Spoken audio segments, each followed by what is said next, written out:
శర్మ గారు మీరు కాలిఫోర్నియాని ప్రస్తావిస్తే నాకు ఇంకో విషయం గుర్తొచ్చింది.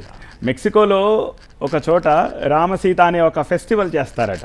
అలాగే ఇండోనేషియా బాలీలో ఈ రామాయణానికి సంబంధించిన కథ ప్రపంచవ్యాప్తంగా కూడా అలాంటి ఆనవాళ్ళు. సో నాకు రాముడు ఇంతకుముందు సత్యవాణి గారు అన్నారు కేవలం మనకే కాదు గ్లోబల్ అని చెప్పేసి, అందుకనే మేము లోకాభిరాముడు అని కూడా అంటూ ఉంటారు. That is the reason.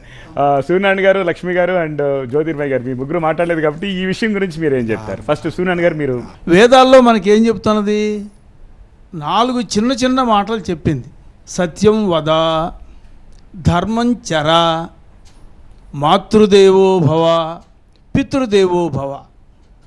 చూడటానికి చాలా చిన్న చిన్న వాక్యాలు, కానీ వాటిల్లో ఉన్నటువంటి అంతరార్థం మనం తీసుకున్నవాడికి తీసుకున్నంత, చేసుకున్నవాడికి చేసుకున్నంత అనేటటువంటి సామెతగా దానిలో నుంచి అర్థం తీసుకున్నవాడికి తీసుకున్నంత, ఆ అర్థాన్ని తీసుకోవటమే కాకుండా ఆచరించినటువంటి వాడు గొప్పవాడు. సీతాదేవిని తీసుకురావడానికి ఇప్పుడు రాముడే వెళ్ళి తీసుకురావచ్చు.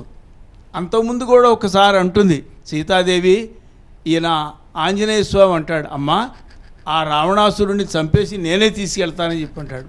కానీ రామో విగ్రహవాన్ ధర్మ, రాముడికి అప్రతిష్ట వచ్చేటటువంటి పని సీత ఏనాడు చెయ్యదు. అలాంటి ఆలోచన కూడా ఆలోచింపచేయదు. అందుచేతనే నువ్వంతటి సమర్థుడివే నాకు తెలుసు, కానీ రాముడికి అప్రతిష్ట రావటం నాకు ఏమాత్రం ఇష్టం లేదు. రాముడు రావాల్సిందే, నన్ను తీసుకువెళ్లాల్సిందే అనేటటువంటి ఒక సామాజికమైనటువంటి చైతన్యము, సామాజికమైనటువంటి గౌరవాన్ని శ్రీరాముడికి కల్పించి ఆయన్ని రామతత్వం అంటే ఏమిటో నిరూపణ చేసింది ఆనాడు సీత పాత్ర.